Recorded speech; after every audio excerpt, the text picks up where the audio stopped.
नमस्कार, स्वागत है आपका भीम न्यूज इंडिया में। आप देख रहे हैं भीम न्यूज इंडिया। मैं हूं आपका दोस्त विनय कुमार सिंगल। भीलवाड़ा में किसानों की फसलों के मुआवजे को लेकर कांग्रेस नेता प्रहलाद गुंजल केंद्र सरकार और राज्य सरकार पर बुरी तरह गरजे। देखिए एक रिपोर्ट। मंच के पास थोड़ी देर बातचीत नहीं करें।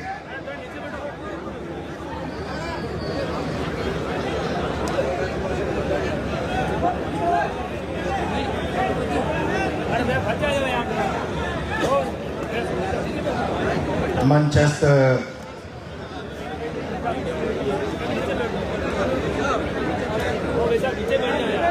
कांग्रेस पार्टी के राष्ट्रीय सचिव, आपके अपने नेता आदरणीय धीरज जी,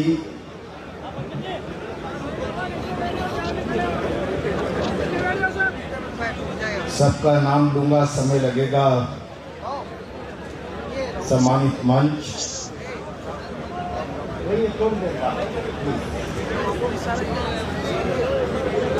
मेरे सामने उपस्थित भीलवाड़ा जिले के गांव-गांव से आए हुए सभी महानुभाव,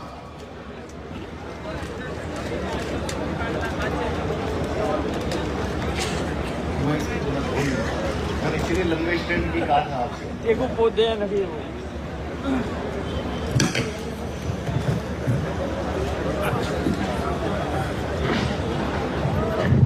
अब ठीक है।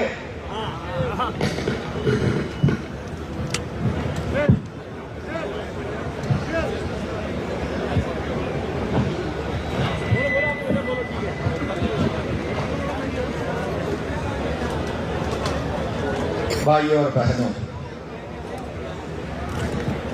मुझे ये पीछे बातचीत बंद कर दो।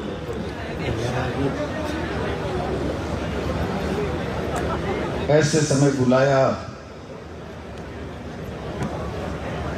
जब भारी भरकम आदमी साहब के सामने बोल कर गए, और मैं ढंग से सुन रहा था। वो शरीर से नहीं, विचार से भी भारी भरकम आदमी है।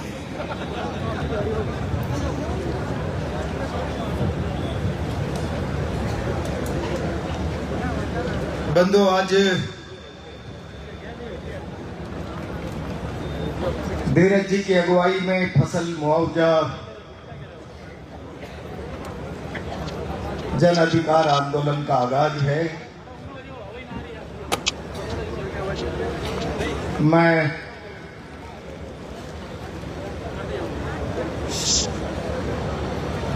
आपकी उपस्थिति देखकर ये कह सकता हूं,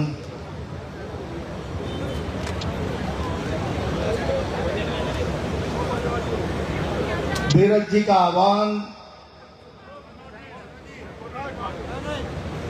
भीलवाड़ा की तकलीफ है। सवाल भीलवाड़ा का नहीं है। इस समय पूरे राजस्थान का किसान अतिवृष्टि की मार से पीड़ित है।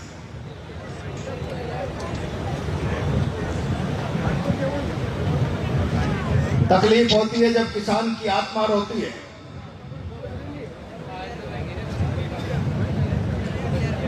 हिंदुस्तान का किसान भारत राष्ट्र की आत्मा है। किसान की तकलीफ इस मुल्क की तकलीफ, लेकिन मुझे तकलीफ के साथ कहना पड़ रहा है, इस भारत राष्ट्र की आत्मा के साथ डबल इंजन की सरकारें अपनी संवेदना खो चुकी हैं। पिछले 2 महीने से लगातार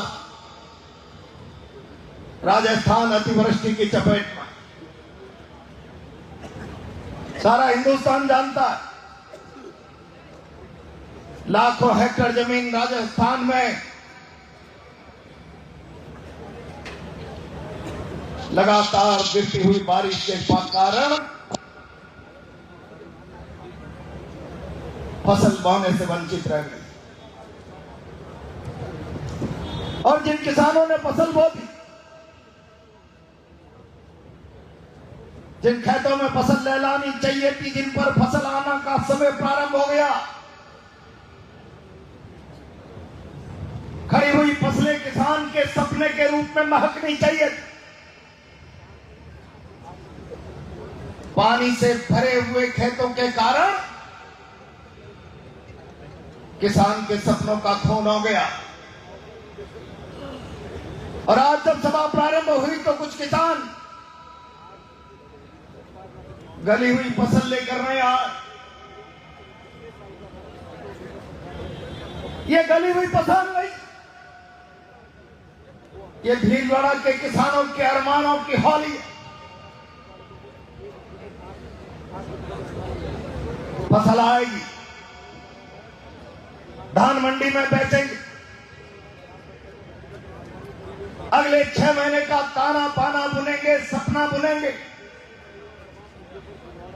घर में कोई मांगलिक काम होगा, घर में कोई उत्सव मनेगा, घर के जरूरी काम होंगे। आज इस मंच पर जो गली हुई फसल है, उन किसान के अरमानों की चिता अर्थी के रूप में यहां पर पड़ी है।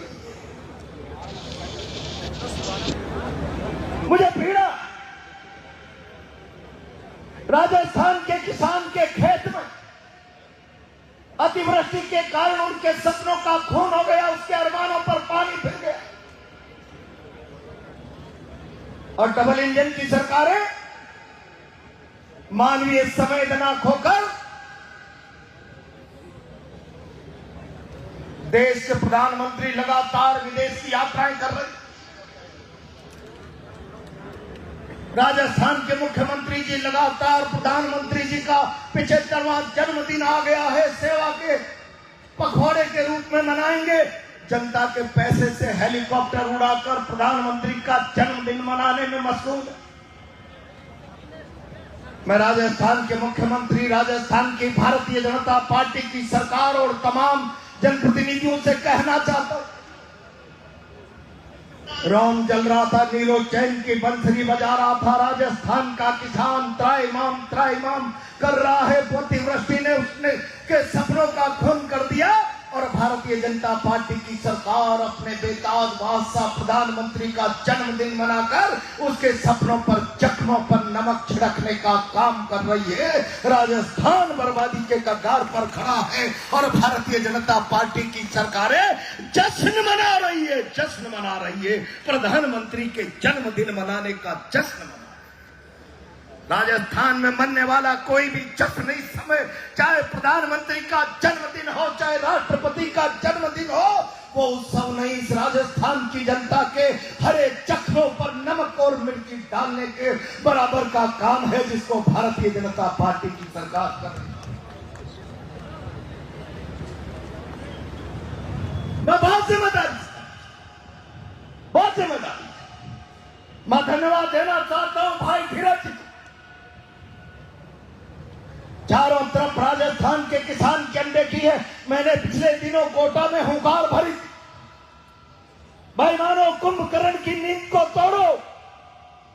अगर तुम्हारे कानों में शीशा डला हुआ है, सत्ता के नशे में मदान होकर कुंभकर्ण की नींद में सो रहे हो, तो जनता आई है हुंकार भरने के लिए। जागो बेईमानो, न्याय करो, इंसाफ करो। कोटा की सड़कों पर, धरती पर किसानों का रेला सारे शहर को जाम कर गया। मैं धन्यवाद दूंगा, आज वही आवाज भीलवाड़ा की धरती से भाई धीरज जी की अगुवाई में उठ। जनता की तकलीफ की आवाज कभी उठने लगे तो संवेदनशील सरकारों की जिम्मेदारी बनती है। आओ वार्ता करेंगे, समाधान का रास्ता ढूंढेंगे। क्या परेशानी है, क्या हल निकाला जा सकता है। शर्म आनी चाहिए, सिल्वर पानी में डूब मरना चाहिए भारतीय जनता पार्टी के सांसद और 6 के 6 विधायकों को। जनता की तकलीफ पर सरकार से बात करके राहत दिलाने के बजाय कल पत्रकार वार्ता करके कहने लगे हैं केवल सस्ती लोकप्रियता हासिल करने के लिए जन अधिकार फसल मुआवजा का आंदोलन भाई धीरज जी कर रहे। मैं भारतीय जनता पार्टी के विधायक और सांसद जी से कहना चाहता हूं, दामोदर जी, मैंने धीरज जी से बात नहीं कही। अगर तुम्हारी सरकार में इतनी वक्त और हैसियत है तो मैं धीरज जी का आंदोलन केवल लोकप्रियता का आंदोलन लग रहा है तो जाओ, हम इस लोकप्रियता के आंदोलन को एक क्षण में वापस ले लेंगे। अगर तुम्हारे पास हिम्मत है तो तुम्हारे मुख्यमंत्री और प्रधानमंत्री जी से कहलवाओ, एक एक इंच जमीन की फसल की बर्बादी और का मुआवजा इस हाड़ौती के नहीं, इस राजस्थान के भीलवाड़ा अंचल के लोगों के एक एक किसान को एक एक इंच फसल का मुआवजा दिला दिया जाएगा। आपके पास इंसाफ की कोई योजना नहीं, आपके पास न्याय का कोई एजेंडा नहीं, आपके पास कोई रूपरेखा नहीं। राजस्थान के किसान को भ्रमित करके धीरज जी लोकप्रियता के लिए अखबारों में प्रेस कॉन्फ्रेंस छप गई, कुछ लोग भ्रमित हो जाए, किसान भ्रमित हो जाए। मैं भाई और बहनों बहुत जिम्मेदारी के साथ कहना चाहता हूं, ये भारतीय जनता पार्टी के लोगों के बयानों पर भ्रमित होने का समय नहीं है। समय है संगठित होकर मुट्ठी बंदी करके एक साथ मिलकर अपने हक अधिकार की लड़ाई लड़ने का वक्त आ गया है। और इसलिए मैं आज इस तरह के लोगों को कहना चाहता हूं, अपने सोए हुए अंतस को जगाओ। मैं जिस धरती पर खड़ा होकर अपना बयान दे रहा हूं वो धरती उन्हें पराजित धरती का पराजित बलशाली योद्धाओं की शिव भक्त धर्मधारी चंद्रहास सारी सवाई भोज की धरती है। वो धरती महाराणा मेवाड़ की धरती है। इस धरती ये प्रणाथाई के बलिदान की धरती है। इस धरती ने देश धर्म की रक्षा के लिए बलिदान और पराक्रम का नया इतिहास रचा है। आज इसे अपने पेट के साथ, अपने परिवार के साथ इंसाफ के लिए, न्याय मांगने के लिए सड़कों पर आना पड़े तो धर्म और देश की दुआई देकर इसकी मार्केटिंग ठेकेदारी करके सत्ता के तख्त पर आसीन होने वाली इन सरकारों को चुल्लू भर पानी में डूबकर मर जाना चाहिए। मेवाड़ की अस्मिता भारतीय जनता पार्टी पूरे देश में बेचती है। मेवाड़ की अस्मिता इस धन्य धरा की अस्मिता को मार्केटिंग करके भारतीय जनता पार्टी पूरे देश में व्यापार करती है। आज उसी मेवाड़ धरा का किसान अपने खेत की मेड़ पर बैठा हुआ गली हुई फसल को अपने माथे पर लेकर अपने घर की चौखट पर बैठा बैठा खून का आंसू बहा रहा है। बताओ भारत के प्रधानमंत्री जी, बताओ भजन लाल जी, क्या है आपके पास उस खून के आंसू का हिसाब? किसान की तड़पती हुई रोती हुई आत्मा के साथ न्याय और इंसाफ की इबादत किस प्रकार से आप लिखना चाहते हो? मैं भीलवाड़ा की धरती से आपसे सवाल करना चाहता हूं, क्या फिर भीलवाड़ा के साथ भी आप यही करना चाहते हो? क्यों बेईमानी पूर्वक इस मुल्क के किसानों के साथ ठगी करना चाहते हो? कब तक ये तुम्हारा ठगी का खेल चलेगा? ऐसा लगा 2014 में देश ने कोई अद्भुत प्रधानमंत्री का चुनाव कर दिया। आते ही पहले जवानों को सपना दिखाया, एक एक के खाते में 15-15 लाख लेकर आ जाऊंगा। और इस मुल्क की आत्मा, भारत की आत्मा किसानों से कहा, मैं 2022 तक इस मुल्क के किसानों की आमदनी को दुगना कर दूंगा। भारत के किसान की छाती हट गई, छाती फूल गई। वो सपनों में, नींद में सपना देखने लगा, 2022 आएगा, अब मेरा बच्चा किसी समृद्ध स्कूल में पढ़ेगा, किसी इंग्लिश मीडियम स्कूल में पढ़ेगा। आर्थिक बर्बादी के कारण अब बेटी के हाथ पीले करने के बहुत बड़े उत्सव से मुझे कोई रोक नहीं सकता।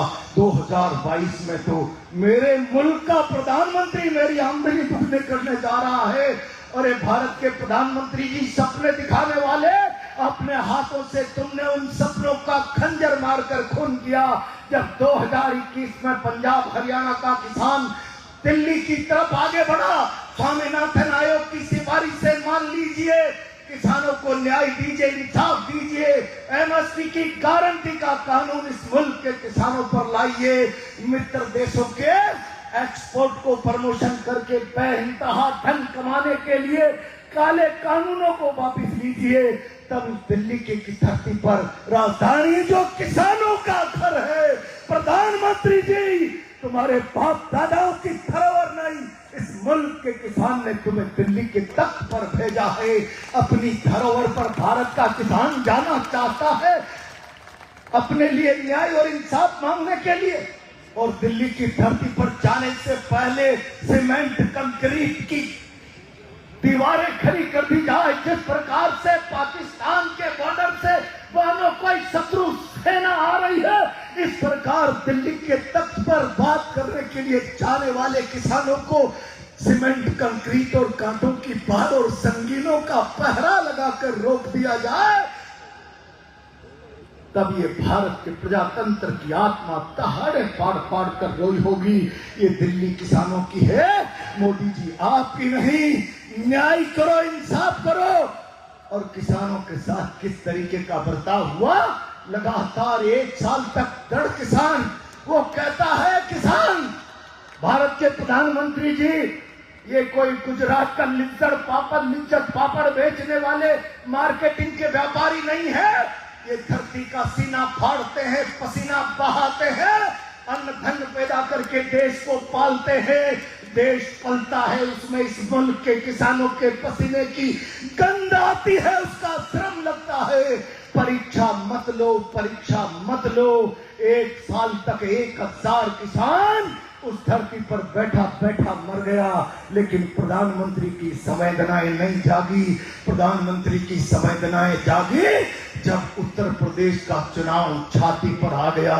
माफी मांगता हूं, काले कानून वापस लेता हूं, केवल तुम्हारे साथ न्याय के लिए नहीं, यूपी की सरकार बनाने के लिए, तुम्हारे वोट के लिए, इस मुल्क के लिए ये जिल्लत की बात है। तुमने इस चुनाव को बाजारीकरण की दिशा में ले जाकर खड़ा कर दिया। चुनाव का तुमने व्यापार बना दिया। जो कुछ भी होगा, न्याय होगा, इंसाफ होगा, मार्केटिंग होगी, प्रचार होगा, प्रसार होगा, वो केवल चुनाव के लिए होगा। देश जाए भाड़ में, चुनाव कैसे जीता जा सकता है। अरे भारत के प्रधानमंत्री जी, भारतीय जनता पार्टी के लोगों, इस मुल्क की प्रजातांत्रिक व्यवस्था का बाजारीकरण करने वाले लोगों, इस लोकतंत्र की आत्मा में छुर्री मत भोंको, छुर्री मत भोंको। न्याय करो, इंसाफ करो। और इसलिए भाई वो बहुत लंबी चौड़ी बात नहीं करो। धीरज जी ने कहा 4 बजे चलना, 2 भारी भरकम लोगों की चपेट में आ जाऊंगा। आप देख रहे थे भीम न्यूज़ इंडिया। यदि आपको हमारे द्वारा दिखाई गई जानकारी पसंद है तो प्लीज़ हमारे चैनल को यूट्यूब पर सब्सक्राइब कीजिए, लाइक कीजिए, शेयर कीजिए, कमेंट्स कीजिए। आने वाले नोटिफिकेशन के लिए बेल आइकन का बटन दबाना ना भूलें। भीम न्यूज़ इंडिया को आप फेसबुक, ट्विटर यानी एक्स और टेलीग्राम पर भी फॉलो कर सकते हैं। न्यूज़ अपडेट के लिए बने रहिए हमारे साथ, देखते रहिए आपका अपना लोकप्रिय चैनल भीम न्यूज़ इंडिया। आपका बहुत बहुत धन्यवाद।